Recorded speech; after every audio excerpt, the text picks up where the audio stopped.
아,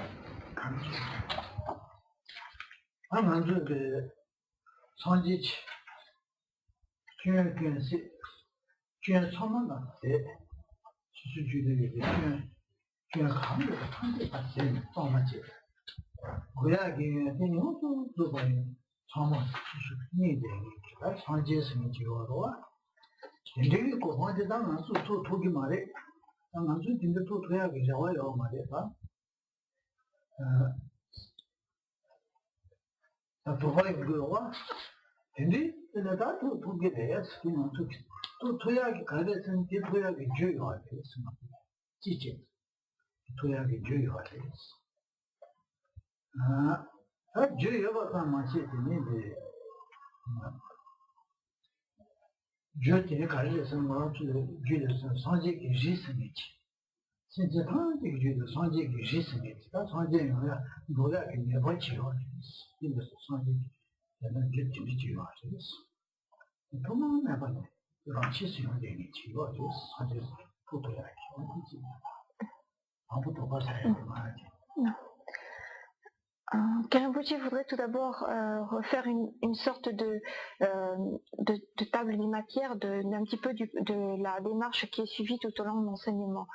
Et tout d'abord repartir sur ce qu'est l'état de Bouddha. Être un Bouddha, eh bien c'est avoir éliminé en soi de façon complète et radicale toutes les souillures, toutes les défauts, toutes les imperfections qui pourraient exister. Donc c'est l'élimination complète, radicale de toutes ces imperfections, toutes ces fautes, ces souillures. Mais c'est également l'obtention complète de toutes les qualités qui peuvent être développées. Toutes ces qualités sont parachevées totalement de façon complète. Alors on pourrait se dire, si c'est cela l'état de Bouddha, eh bien il n'y a sûrement aucune chance pour que je parvienne à réaliser un jour cet état. Et avoir un certain doute, se dire, c'est quelque chose de trop loin, que je ne pourrai jamais, à laquelle je ne pourrai jamais parvenir. Et lorsque on développe en soi un tel sentiment de doute, eh bien il faut se rappeler qu'en fait nous avons tous en nous cette potentialité de réaliser cet état de Bouddha. Et là, on peut affirmer ceci parce que depuis des temps sans commencement, nous avons en nous ce germe, cette potentialité, nous faisons partie de la famille des Bouddhas. Et de ce fait, eh bien, cette potentialité fait que chacun d'entre nous pourra un jour réaliser l'état de Bouddha. Il n'y a pas de doute à avoir à ce sujet.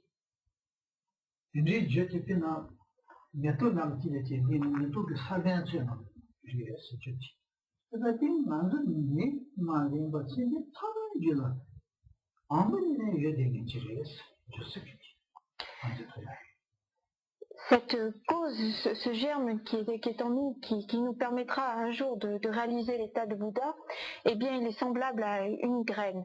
Et enfin, ce germe, cette graine, cette cause qui permet la réalisation de l'état de Bouddha, elle est présente non seulement en nous en tant qu'être humain, mais elle est également présente en chaque être. Tout être vivant a en lui cette capacité, cette potentialité, ce germe, cette cause qui permet la réalisation de l'état de Bouddha.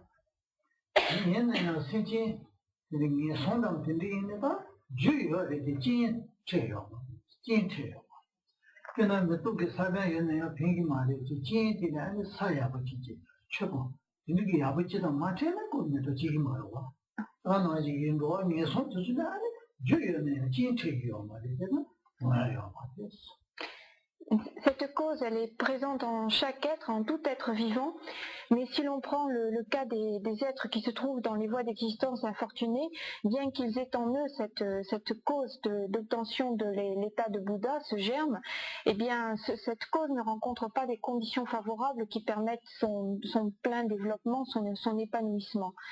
C'est un petit peu comme lorsque l'on prend la graine d'une fleur, on a cette graine qui est donc la cause principale, mais elle ne pourra véritablement donner ses fruits que lorsqu'elle rencontre des conditions favorables telles que l'humidité, la chaleur, une terre fertile, etc. Et lorsque l'on prend les êtres qui se trouvent dans les voies d'existence infortunées, ils ont certes en eux cette cause principale qui permet l'obtention de l'état de Bouddha, mais ils ne jouissent pas des conditions favorables qui permettent à cette cause de s'épanouir.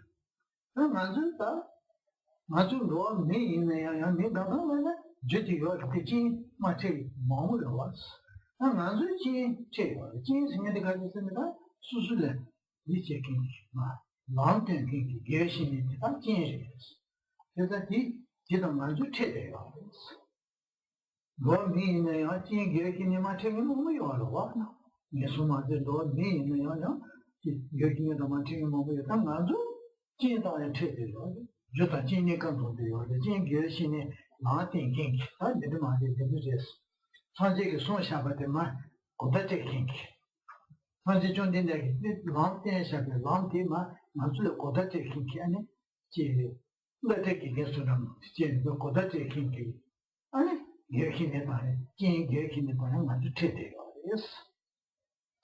Sans parler des êtres qui se trouvent dans les voies d'existence infortunées, lorsque l'on considère même l'ensemble des êtres humains, nombreux sont ceux parmi eux qui n'ont pas rencontré les conditions favorables. C'est-à-dire qu'effectivement, ils ont bien en eux cette cause principale qui permet de réaliser l'état de Bouddha, mais ils n'ont pas rencontré les conditions favorables permettant son épanouissement.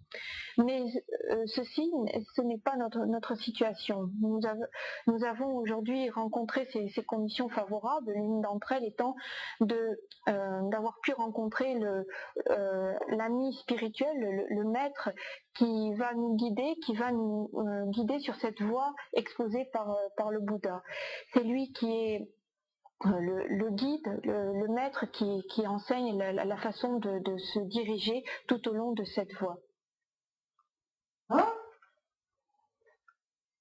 Je t'en tiens. Allez, tu vas dans les guitares, tu dis que le 15 ans, tu peux faire ça. Ça, tu comprends.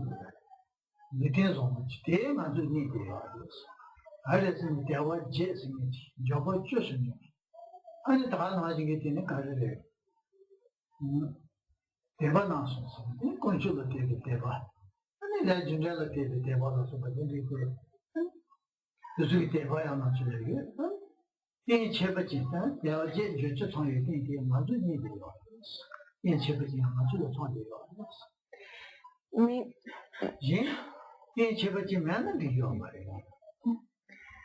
rencontrer l'ami spirituel est en soi une condition favorable qui est nécessaire, mais elle ne suffit pas. Il faut également que nous jouissions d'un support, d'un corps qualifié, c'est-à-dire qu'il soit doté des 8 libertés et des 10 qualifications. C'est-à-dire qu'il y a 18 caractéristiques particulières qui font de ce support un support tout à fait favorable à la pratique. Cela signifie également que nous jouissions d'un support où nous ayons développé, sur la base duquel nous ayons développé les différentes formes de foi, de confiance, c'est-à-dire essentiellement la confiance vis-à-vis des 3 joyaux, également la confiance, la foi confiante à l'égard de la loi de la causalité. Toutes ces conditions favorables, eh bien, nous en sommes dotés ou nous les avons rencontrées.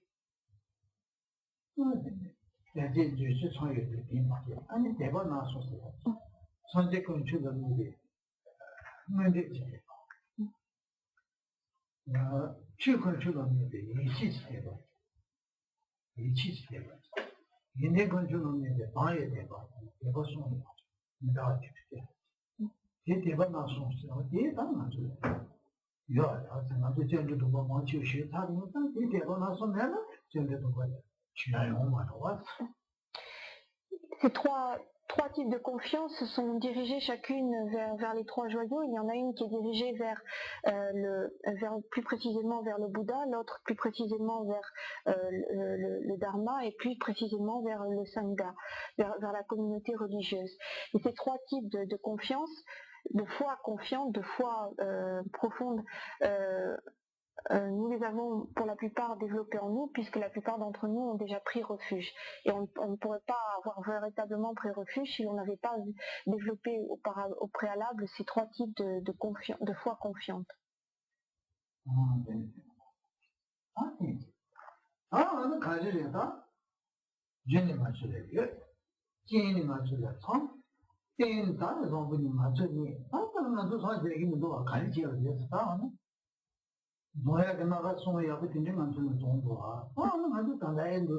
강인 제대로 가르쳐야 돼서요. 도가 연구로.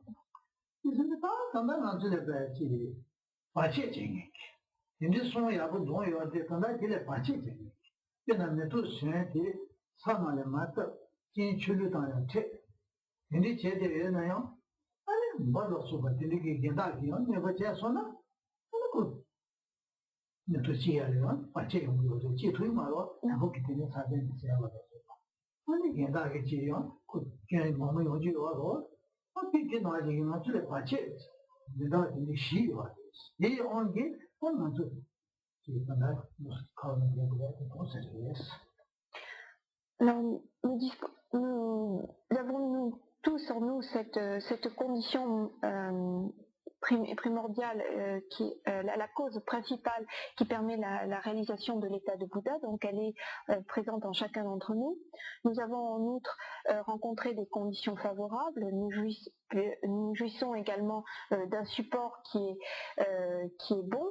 Alors ceci fait que finalement nous jouissons de conditions très très très bonnes. Et on pourrait se dire, mais alors puisque nous jouissons, nous avons en nous cette cause principale, nous avons rencontré les conditions favorables, nous avons un support qui est qualifié, pourquoi est-ce que nous n'avons pas encore réalisé l'état de Bouddha? Et si l'on éprouve des doutes à ce sujet, eh bien, il faut se dire que malgré toutes ces conditions favorables, eh bien, nous rencontrons encore des conditions défavorables, des obstacles qui empêchent notre progression, donc notre réalisation de l'état de Bouddha.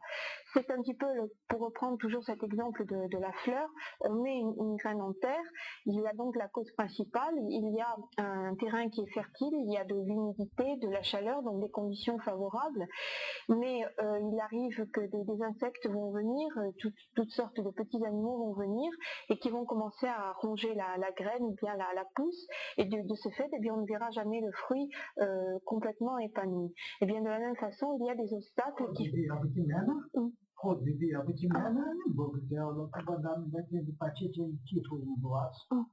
Et si on ne met pas du produit, des insecticides, toutes sortes de choses, enfin si on n'agit pas contre ces obstacles que se constituent par exemple ces petits insectes, eh bien on ne pourra jamais jouir du fruit de cette graine. Et bien de la même façon, bien que nous jouissions de conditions favorables, actuellement il y a des obstacles qui viennent et qui interfèrent et qui empêchent de progresser. Et ces obstacles, ils sont au nombre de 4. 어가한테 가르쳐서는 시부티 가르쳐서는 기 받치지 기 시부티 맞아야 나나는 제야를 받치지 제가 또야 받치 나나는 야부 내가 야부 용어로 받치지 야부 내용을 그렇게 기 시부티 받치 시부티 가르쳐서는 팀들을 잡아 이제 나중에 팀들의 시몬이나 시몬이 봐요 딴 사람한테 팀이 좀 이보다 기부 용어를 가르치는 그 차니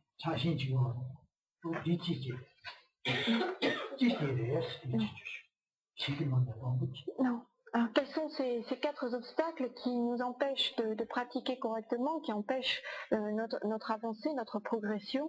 Eh bien, le tout premier obstacle, c'est l'attachement à cette vie-ci. C'est-à-dire qu'on oublie totalement, on fait abstraction des vies à venir, des vies suivantes, et on est totalement omnibulé, concentré sur cette vie-ci. Hein?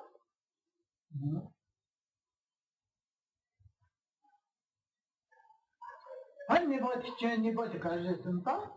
지금 니들 뒷단계 자고 내나요? 너 지심에 배 편성 주고 이거야.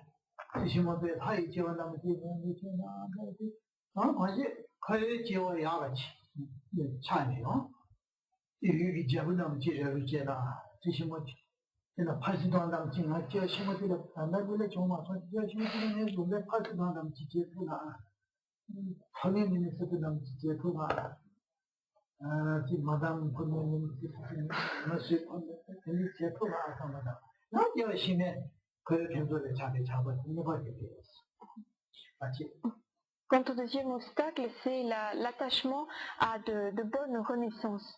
Et ça peut être le désir, l'attachement à des renaissances célestes ou même de bonnes renaissances en tant qu'être humain, par exemple renaître en tant que roi ou bien renaître en tant que président. Se dire cette vie-ci, j'ai pas réussi à être président, mais qu'au moins dans la vie prochaine je sois président ou au moins Premier ministre, même pour une femme, Madame la Première ministre. Et donc, être attaché à de bonnes renaissances dans les vies suivantes. Disons de façon générale, être attaché à de bonnes renaissances à l'intérieur du samsara.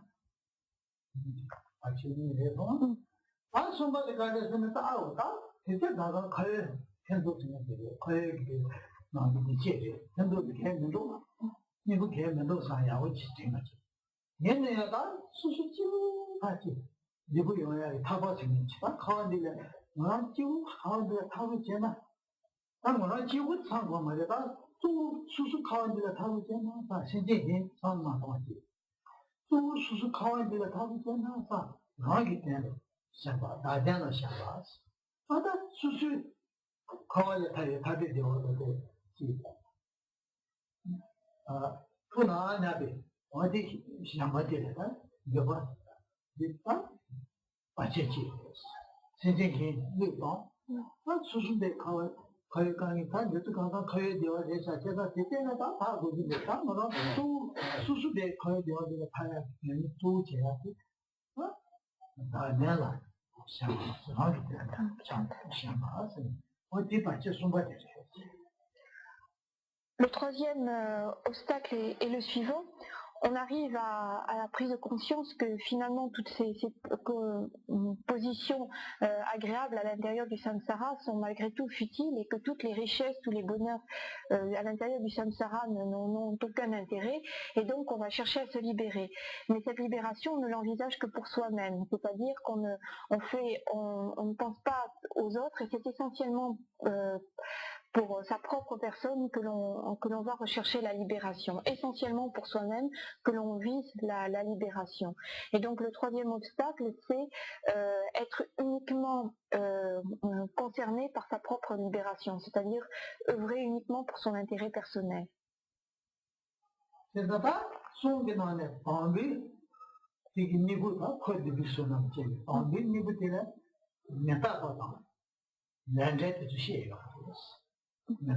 Non. 아니 저런 것이 아니 랜드지 고소 나타 되는 진짜로 차비는 것들은 나타 봐. No. 저는 나타. 아니 그쪽으로 손을 손이 저런 것이 또 저런 것이 누가 나서는 레전드 이제 아미니 보면 아주 시에 살 수 있어. 아니 거기 무슨 무기 얻어다. Alors, de la même façon qu'on va utiliser des insecticides, enfin quelque chose, un produit, du moins pour éloigner les insectes qui pourraient nuire au développement de la pousse, et bien là on peut de la même façon utiliser en quelque sorte des produits ou des antidotes pour lutter contre ces obstacles. Pour le premier obstacle, qui était l'attachement à cette vie-ci, le remède, eh bien, qui a été donné par le Bouddha, c'est l'enseignement sur l'impermanence de cette vie-ci, et également l'enseignement sur la prise de refuge et enfin l'enseignement sur la loi de la causalité. Cette loi de la causalité, c'est finalement ce que l'on met en pratique à partir du moment où l'on a pris refuge. C'est ce qui va à la suite de la prise de refuge.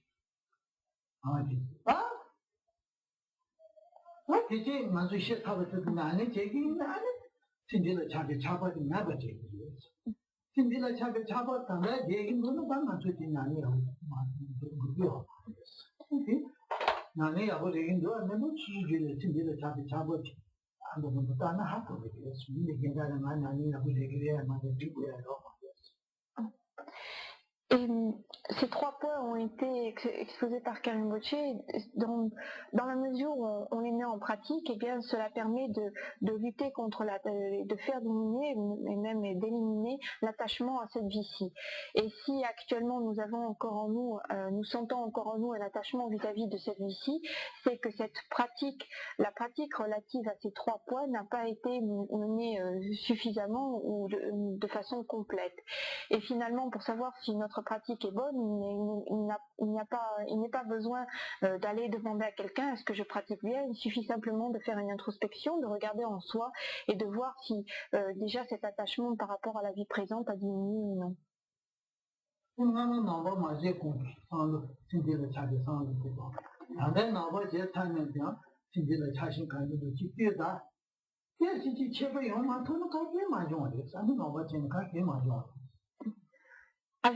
Avant que nous ne devenions bouddhistes, nous avions un certain attachement par rapport à cette vie-ci.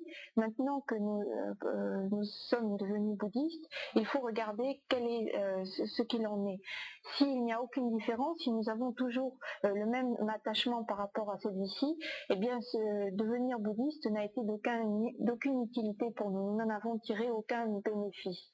Et donc il est important de regarder maintenant, de voir, d'analyser, de regarder ce qui se passe en nous, de voir s'il y a eu un changement entre le moment où nous n'étions pas encore bouddhistes et le moment où nous sommes devenus bouddhistes. Est-ce qu'il y a un changement par rapport à notre attachement à l'égard de cette vie-ci?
Non. Quant au deuxième obstacle, c'est-à-dire l'attachement aux richesses et au bonheur que l'on pourrait trouver à l'intérieur du samsara, c'est-à-dire par exemple ce désir dans des vies prochaines d'avoir une bonne renaissance, comme renaître par exemple en tant que président ou premier ministre, eh bien cet obstacle, on va y remédier en réfléchissant aux inconvénients et aux défauts et aux imperfections du samsara. Cet enseignement, il a été donné, il a été exposé par Karinpoché au travers de cet épisode de la vie du Bouddha où il passe par les 4 portes de son palais, et aux 4 portes, il voit ces 4 situations, enfin 3 situations qui évoquent les défauts du samsara. Donc, puisque Karinpoché a donné cet enseignement, il importe maintenant que nous regardions quelle est notre pratique par rapport à cela et si cela a eu un effet, si cela a remédié à ce deuxième obstacle.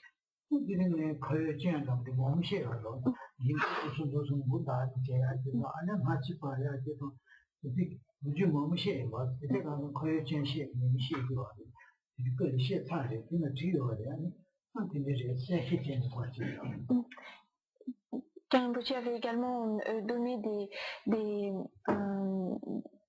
avait parlé plus en détail de tous ces problèmes que l'on rencontre à l'intérieur du samsara, comme la vieillesse, le fait d'avoir la tête de trembler au moment de la vieillesse, d'avoir le nez qui... Enfin, il avait raconté toutes sortes d'histoires qui étaient données pour prendre conscience de ces défauts du samsara. Tout ceci a donc été enseigné, il suffit de se reporter aux cassettes ou aux textes qui seront transcrits par rapport à ces enseignements.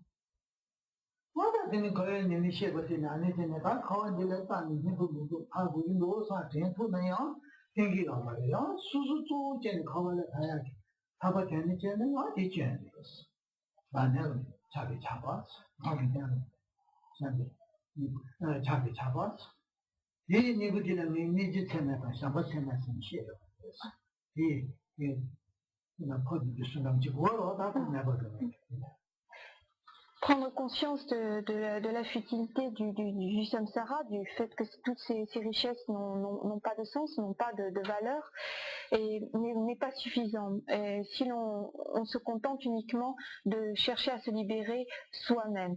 Et c'est là qu'on arrive au troisième obstacle, c'est-à-dire rechercher la libération uniquement pour soi-même. Pour remédier à ce troisième obstacle, eh bien, Karimbochi avait donné comme antidote, comme produit, comme remède, le développement de la grande compassion et de l'amour infini.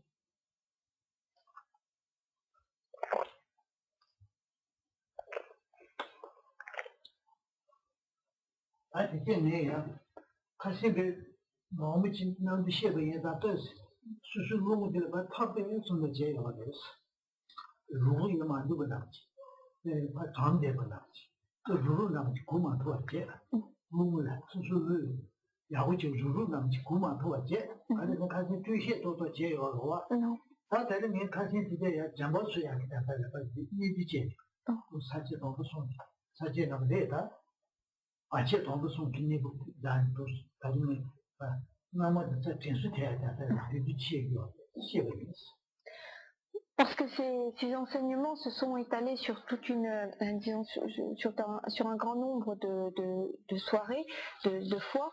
C'était un petit peu trop, comment dire, on risquait de se perdre un petit peu et de ne plus voir le fil conducteur de l'ensemble de ces enseignements.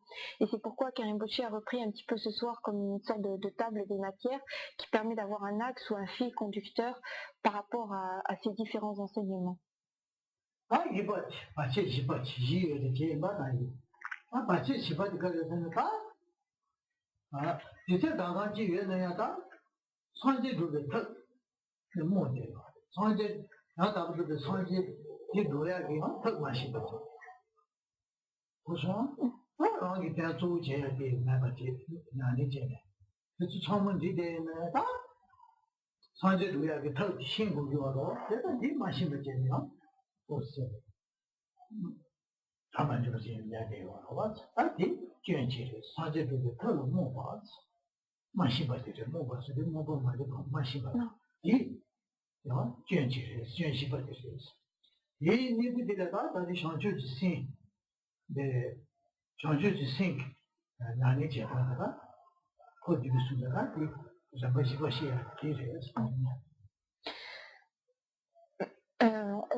Si l'on arrive à remédier au troisième obstacle, c'est-à-dire qu'on ne cherche plus à œuvrer simplement pour soi-même, on risque malgré tout de rencontrer le quatrième obstacle. Et ce quatrième obstacle, eh bien, c'est de ne pas connaître, de méconnaître ou d'avoir de l'ignorance par rapport à la méthode qui permet de réaliser l'état de Bouddha. Et pour remédier à ce quatrième obstacle, eh bien, Karimbochi a donné l'enseignement, enfin, le remède à ce quatrième obstacle, c'est le développement de l'esprit d'éveil, bodhicitta.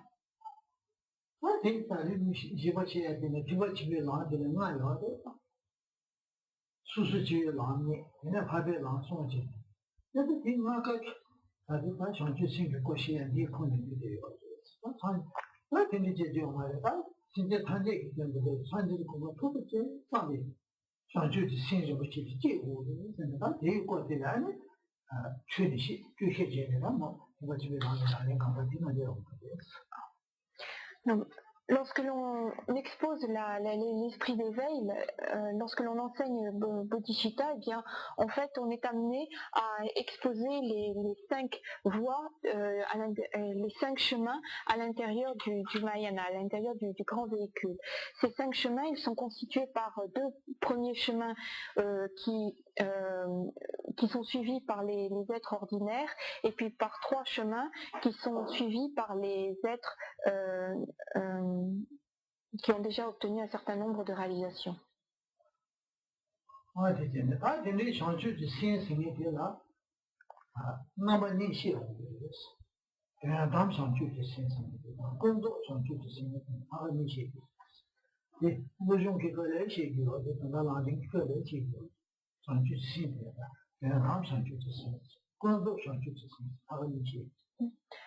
Lorsque l'on parle d'esprit d'éveil, eh bien, on en distingue deux types. On distingue l'esprit d'éveil ultime et l'esprit d'éveil conventionnel.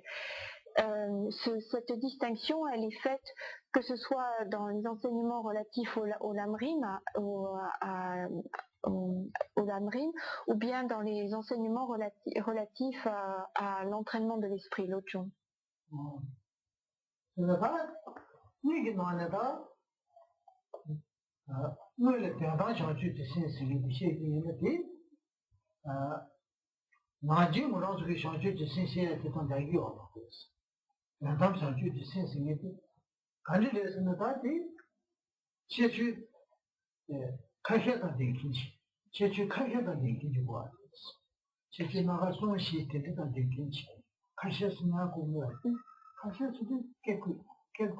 Caché en. 제주 카시아는 담아 주고 와서 용 카시아는 제주 두 대인데 시어데 카시아는 송원 시어데 다들人시 뭐고 데 관계다 제주 카시아는 담아 주고 그래서는 또 하베 라인 김치지 하주지 뭐예요 김치 수수지 주는 매봐 하베 주는 맛도 나게 김치 봐봐 김치 밥에 주지도 뭐예요 제제 하나씩 유동반에 또 같이 이제 그래. 이게 동반에 또 같이 이제. 뭐지 되는데 무슨 임지 이제. 또 봐도 무슨 소리예요. 제가 신도 무슨 일이 뭐또 봐 얘기지 무슨 일이지요. 아니 되는 게 이제 파베 주지로 얘기지 거 수수지도 만나다. 유동반에 또 괜히 보아요. 아주 유가 공부도 кино 메타보도 кино 된대 되죠. 나머지 또 кино 된대 되죠. 이것뿐만이 또 кино. 진짜. 단단히 정주생 기야. 정주지 신생인데 아니 지와래서나. 그래서 제주 가시 지와래서. 아, 이제 미팅에서 다시 봐. Alors l'esprit d'éveil ultime n'est pas l'esprit d'éveil dont on parle habituellement, généralement à l'intérieur des enseignements. Cet esprit d'éveil ultime, il ne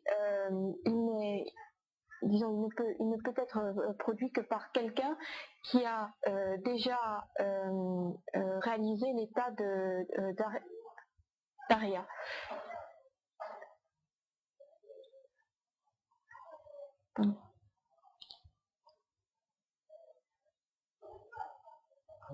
Arya, oui, qui est déjà parvenu à l'état d'Arya, pardon. Et également, c'est un être qui a dont la réalisation a pour objet la vacuité, c'est-à-dire ce n'est pas quelqu'un qui a dont la réalisation se porte sur par exemple les 4 nobles vérités ou sur l'impermanence, mais c'est quelqu'un dont la réalisation a pour objet la vacuité.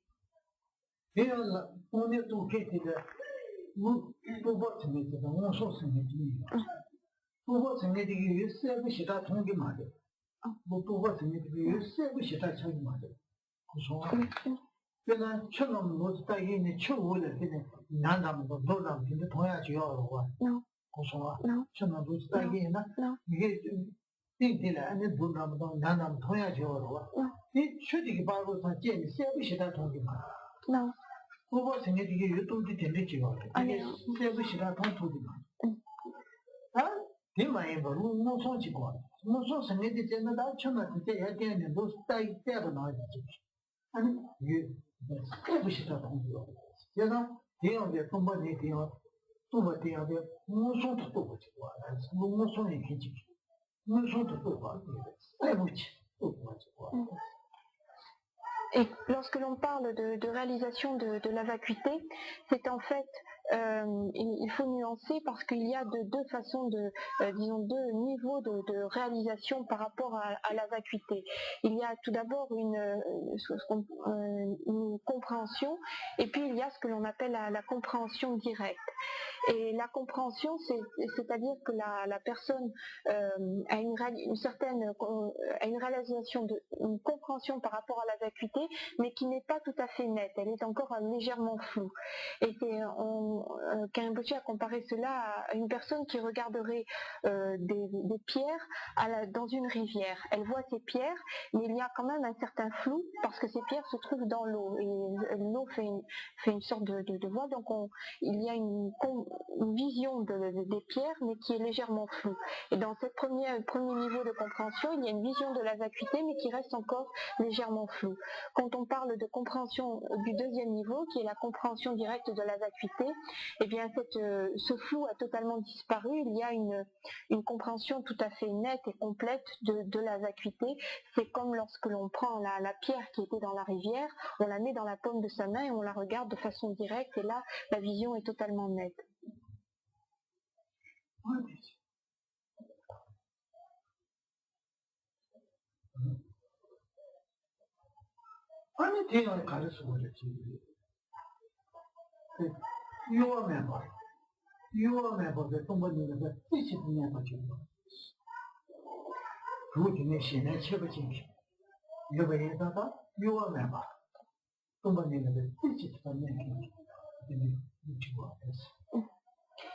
Il faut que, si on reprend toujours les caractéristiques de la personne qui développe en elle cet esprit d'éveil ultime, il faut qu'elle ait cette capacité à rester fixée, focalisée sans aucune dispersion sur la vacuité. Il y a une maîtrise, une capacité de focalisation, de fixer l'esprit sans aucune distraction.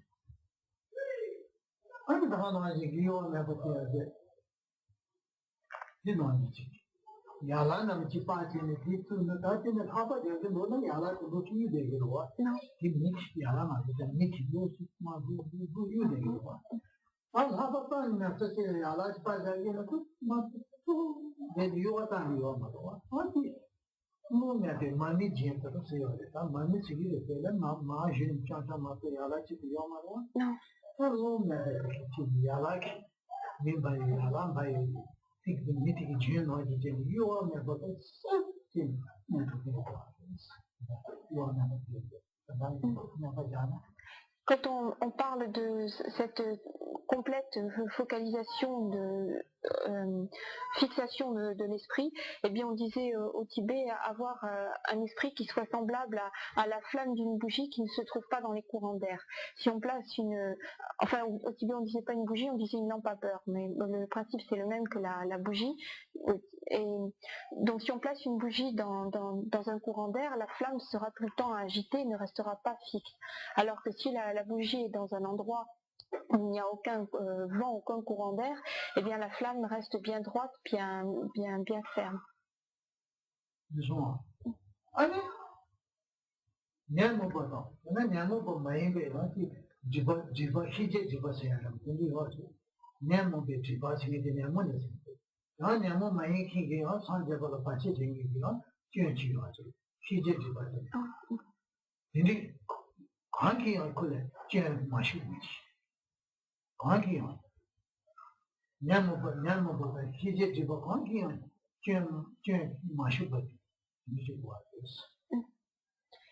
Il faut également que ce soit une personne qui ne soit pas du tout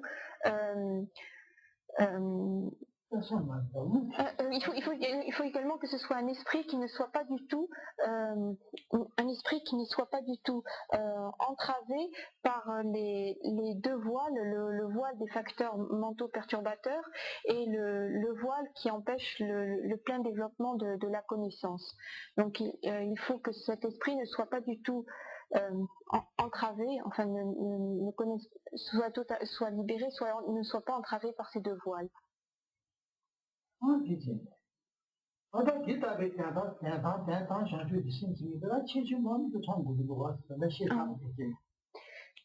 Donc ce sont là les caractéristiques de cet esprit d'éveil ultime.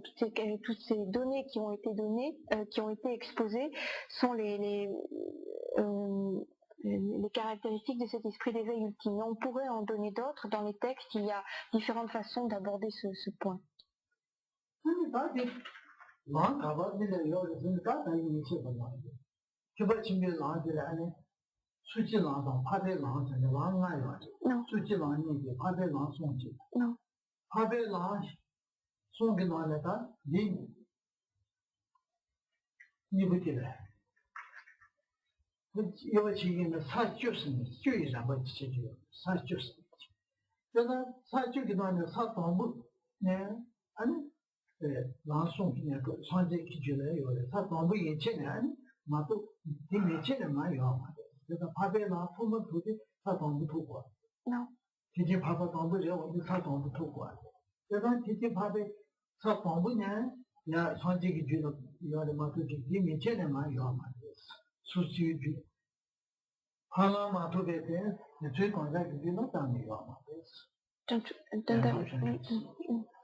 Alors, ce sont donc les points qui ont été donnés étaient donc les caractéristiques de cet esprit d'éveil ultime. Et maintenant, si on regarde les êtres qui pourraient avoir développé en eux un tel esprit, eh bien, ainsi qu'il a été dit tout à l'heure, il y a 5 chemins qui font une graduation jusqu'à la réalisation de l'état de Bouddha selon le grand véhicule. Les 2 premiers sont des étapes, sont des chemins qui correspondent où les êtres sont encore des êtres ordinaires. Et puis les 3 derniers, lorsque l'on arrive au 3e, on est déjà à l'état d'Arya. Et donc 3e, 4e et 5e chemin, on a cet état d'Arya. Et puis c'est un chemin ce sont 3 chemins où les êtres ont déjà atteint ce niveau de réalisation. Mais ce qui se passe également, c'est qu'à partir du 3e chemin, eh bien, on rentre dans ce que l'on appelle les 10 terres. Ces 10 terres, elles constituent également dans des étapes qui jalonnent le chemin jusqu'à la réalisation de l'état de Bouddha. Et la première terre, elle commence avec le 3e chemin. Et cet esprit d'éveil ultime qui vient d'être décrit précédemment, il ne peut être développé que par des personnes qui se situent déjà au niveau au minimum du 3e chemin, donc au niveau de la première terre.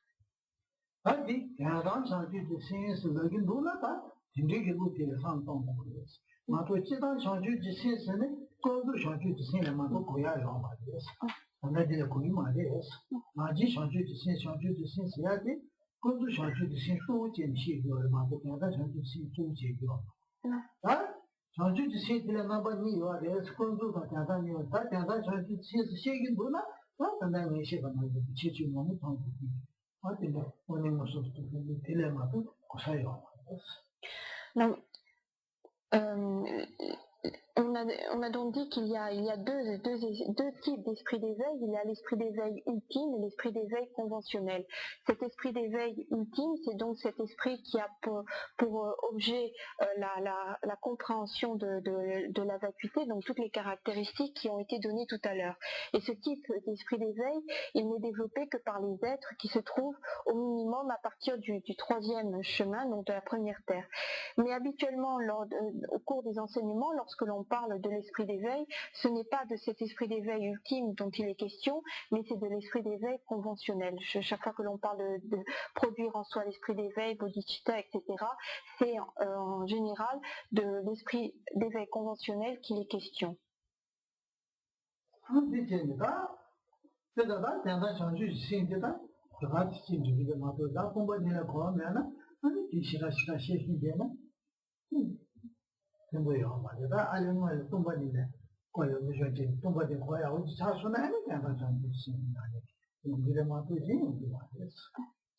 Pour arriver à développer en soi cet esprit d'éveil ultime, ainsi qu'il a été dit tout à l'heure, il faut donc un esprit qui ait pour objet la vacuité. Et donc, si l'on veut arriver à véritablement développer en soi cet esprit d'éveil ultime, il faut déjà avoir une compréhension de la vacuité, c'est-à-dire pratiquer dans ce sens, recevoir les enseignements et pratiquer dans ce sens. Mais on ne peut pas comme ça d'un seul coup directement essayer comme ceci de produire en soi l'esprit d'éveil ultime.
Non.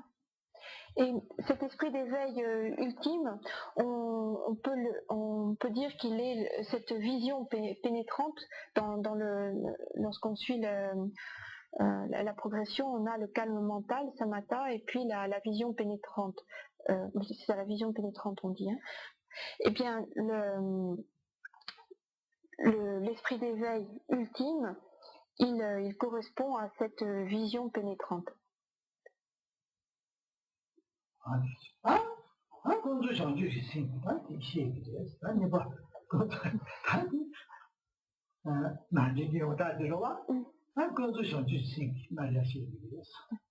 Maintenant, on peut parler de l'esprit d'éveil conventionnel, celui dont on parle habituellement.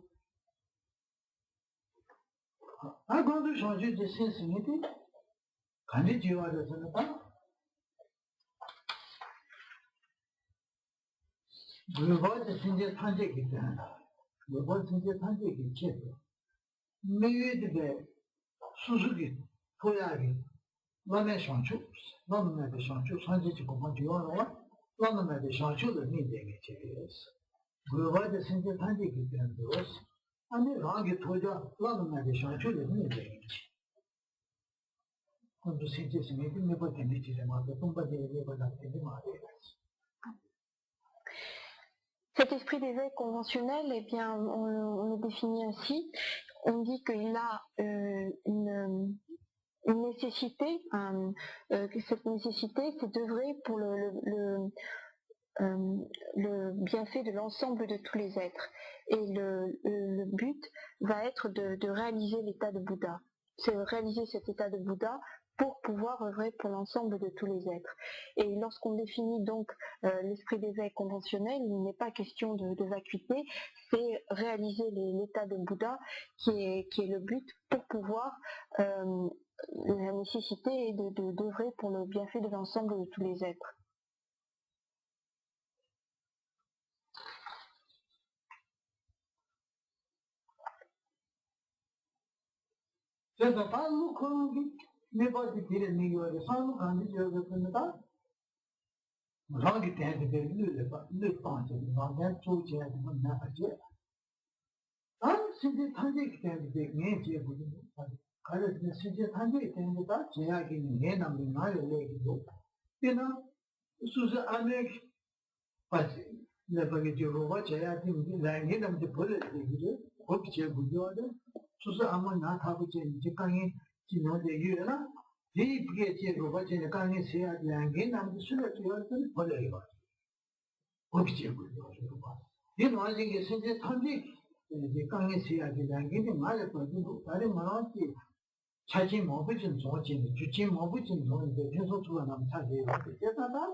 Développer en soi cet esprit d'éveil conventionnel, cela veut dire que l'on met de côté son propre intérêt, on n'y pense plus et que l'on se concentre, on regarde pour agir pour le bienfait de tous les êtres qui nous entourent, pour le bienfait de l'ensemble de tous les êtres. Et on va chercher à œuvrer pour eux en se disant c'est à moi maintenant d'œuvrer pour eux, parce en se remémorant le fait que tous ces êtres ont été notre propre mère, qu'on leur doit beaucoup, et un petit peu comme lorsqu'un enfant voit sa mère dans une situation difficile, il ne peut à ce moment-là que aller auprès de sa mère et faire tout pour soulager sa mère si elle est malade ou si elle a des soucis, etc. C'est à l'enfant doit ressentir ça comme quelque chose qui lui incombe. C'est à lui de rendre, disons, tous les bienfaits que sa mère a fait pour lui en s'occupant de sa mère, en la soulageant des peines qu'elle est en train de rencontrer, des soucis qu'elle est en train de rencontrer. Et bien de la même façon, on va prendre en charge l'ensemble de tous les êtres, et on va les prendre en charge parce qu'aujourd'hui on jouit de toutes ces conditions favorables qui ont été décrites tout à l'heure. On jouit de ces conditions favorables et on va utiliser donc ces conditions favorables pour œuvrer pour l'ensemble de tous les êtres. Et ces conditions favorables, on va les utiliser pour réaliser l'état de Bouddha afin de pouvoir œuvrer pour l'ensemble de tous les êtres. C'est en développant ce raisonnement que l'on produit en soi cet esprit d'éveil conventionnel.